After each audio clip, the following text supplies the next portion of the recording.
Hi, everybody. Shannon's Backyard Harvest.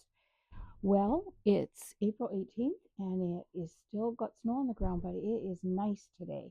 So we're excited. If you look around, we're just taking the winter plastic off of everything and we're going to put the summer plastic on our little greenhouse here and clear it out. And we've got a temperature gauge in there, and it's surprising how warm that's going to get. And we're supposed to have really nice weather for the next probably 4 or 5 days. I will try do some hardening off with some of the tomatoes, so we'll do that in and out. And I mean, that's just what we have to do on the prairies. You bring them out for a while in that nice warm sun, and then you have to take them back in at night. Wade built me a couple more raised beds, and we're going to go get a few more and get these full. Won't be planting in the ground for probably another 4 weeks, but other pots and such are going to get going. So we're excited. And as I said last time, I'm going to take you back to the grow up in the basement, and we'll just see how things are coming along in the last week. Lots happened in this last week. So let's go there. We are. We're down here again. So the fan is on these tomatoes. These have grown quite a bit this year, or this last week. They've stretched straight up. What I've got going here is the mortgage lifter, which is like a beefsteak tomato, and this one is a German stripe, so it's a yellow and orange. That's going to be great. A Mandarin cross is a slicing Japanese tomato. But something happened that has made me really be overflowed here. I ordered all my seed from a Canadian company for delivery in January, and it didn't come. And eventually, I've replaced all the seed stock with either what I had from last year or I purchased all this new stuff. Well, lo and behold, what showed up here this week? My seed order, 3.5 months late. I'm going to go ahead and seed some of them. So right now I've got 6 varieties that I'll be growing in the ground and potting up, and you'll see how I'm going to do that. And I thought at the time I would do 3 of each. So that's 18 plants. If just tomatoes, now I got 5 more and I have to try those too.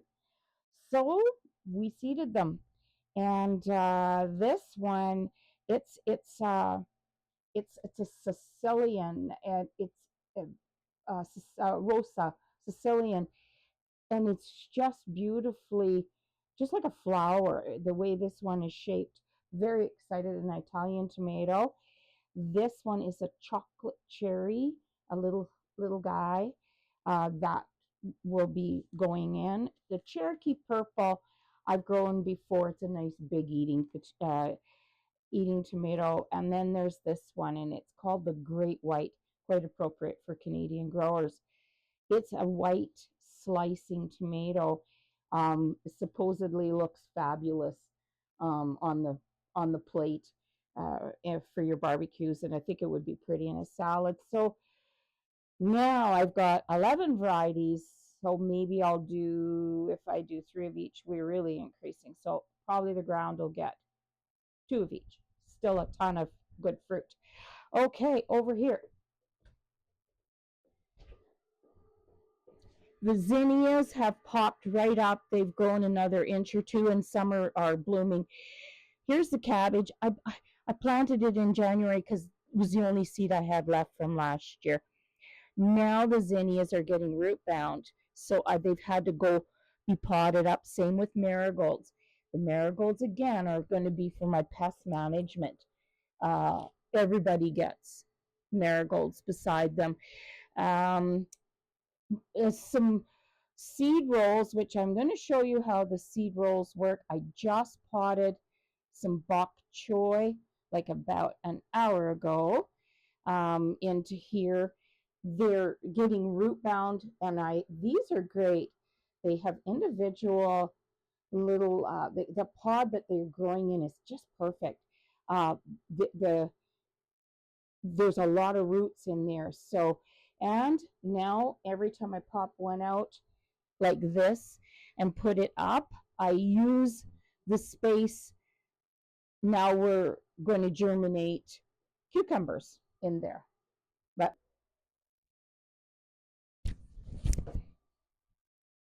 good old furnace room makes for a good grow area. Got another fan so that I can reach from both ends of this room. As you can see, again, as I was talking, those zinnias are just getting bigger and bigger, and the flowers. I've been harvesting a lot of herbs this week, dehydrating them. They're cut down, so they just go back here and start regrowing again. I just come and get what I need.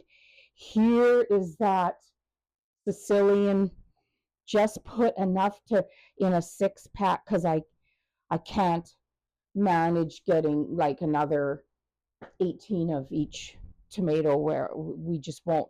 We want to grow lots of things, but not just all one. We've got onions coming back there, more tomatoes, and I had to do some investigating because I was quite concerned about the curling of the leaves. And my AI has identified it completely as the particular. This is a Principe Borghese. It's an Italian cherry tomato, and it's, I guess, they're one of the best that they grow. They're prolific. I'll do a lot of canning with it. But the reason that this variety doesn't really apparently like the hydroponic lights as much, so the leaf will curl. It's a protecting itself. I've moved them from the intense heat into a normal white light. And I'm expecting, even once they can start getting outside, we'll see a real change. So it's just a defense mechanism. And as you can see, here's a mortgage lifter. He doesn't mind at all the other lights. Today I'm going to show you how to do a seed roll. I took the one with the bok chow that I took out and repotted. It was just getting in. I took some of them and put them back in here. I add more soil as we go along. These were just planted, so I haven't seen my seeds come up. The dill is up. These are all red scallions are flying through. Just seeded the zucchinis and the beans. So I will still succession plant. This is great and all, but you got to have stuff coming all summer. There's months of this. So yeah, there's going to be a plant going in the ground, and right beside it another seed. So we constantly, some things need the whole summer, but others we're going to succession plant. This is yesterday. So cute, so cute. Cucumber de champ, it's called. Um, one of the things that came in my mystery box from back east, and I seeded those yesterday. And look at, do you see we have some new little critters have joined us? I've got some little aphids, so I'm gonna have to deal with that. I'm not sure. I did buy one tomato from a local greenhouse, and I don't know if I brought an aphid infestation home. I haven't had any in months, and now I've got a few.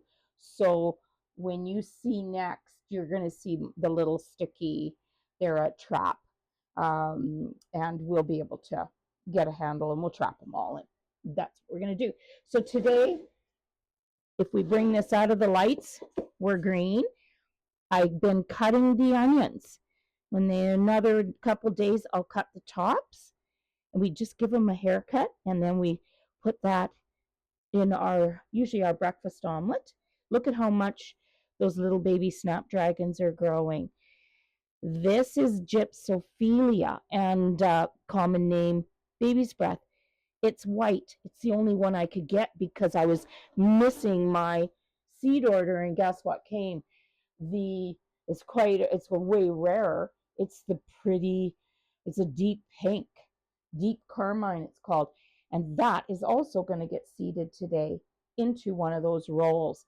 So I'm going to have a lot of cut flowers. I'm going to love it.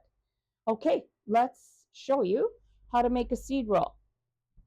Okay, so I'll show you first. I just took one of the bags of soil that I was empty and I cut a strip yay big, and I leave a little bit of room at that end. Fill it with soil. Not quite all the way to the top, but very close. I've already cut my tape. I use the painter's tape, masking tape, anything works. I've seen people use rubber bands. So I'm going to pack it in. And as things start growing, if they look like they're needing some extra, I take these things apart and I take half of the sprouted seeds out and I move more, they move them into another seed snail or seed roll. And then you add more soil. It's really easy to come in and add soil. I'm going to just get where I got a little bit of room to work here. I make my rolls first, then I add the seed after that. That's just what I find easier for placing it and making it all exactly tight together. This is potting soil that I'm using. I am using it because they're growing in a small space. This is a way you conserve space. You can do a lot of seeding in a really small roll here. But because they're in there in just a small bit, I want to use potting soil. It has more nutrition, way more nutrition than seed soil. That I will show you after what I'm going to do with the seed soil. Because seeds do like to come up through seeding soil better. So I use a pot just to kind of hold it all together while I'm working. See here, we've got perfect little space and it's all coiled up. Kind of pack it down, give it the more nutritious soil. And today, so I decided on some sweet peas. I love sweet peas. I want to put a few just now into the hanging baskets when we're able to take them out. So I'll come along here and I'll still be direct seeding sweet peas because you can get them to crawl up almost anything. I don't have to have square footage out there. Sweet peas just can be tucked everywhere. Usually I have a theme. Every year I pick certain colors of flowers and it's all red and orange and yellow or something, or red and yellow and white. This year my theme is every color. Throw a couple more in. So these sweet peas are multicolored. Yep, one's in there. And these will be up in a matter of just a couple days. Okay, so they're in there, and I like to give a little mister spray. One thing with these seed snails, a spray bottle works really good. But now I'm going to cover. So here's the seed starter soil, different than potting. I've got the potting soil on the bottom for the roots, but I want these little guys to be able to pop up real quick through, and it's more porous soil if you use. I just use the seed starter up on the top, and I use it only when I'm doing these seed rolls. If I start the only instance that I do the both is when I'm doing the snail rolls. So here's our sweet peas. And I'll just take them now over to one of those. I put everything in the bins because as you're watering, your bottom is open, and all of a sudden they're latching onto the soil that's down at the bottom, and the roots are, it sends the roots down. So that's it. I'll put a name on here, and I'll bet you next week when we check in again, we're gonna have sweet peas just flying. So that's it for today. We're excited. We're going back outside, and we're going to start putting that plastic on and getting ready to enjoy the next few days and see who's germinating now. It's going to be basically balls to the walls, busy from here on in. So have a great day. Take care. Subscribe and like our videos. We're just brand new and excited to share our harvest with you this year. Bye-bye.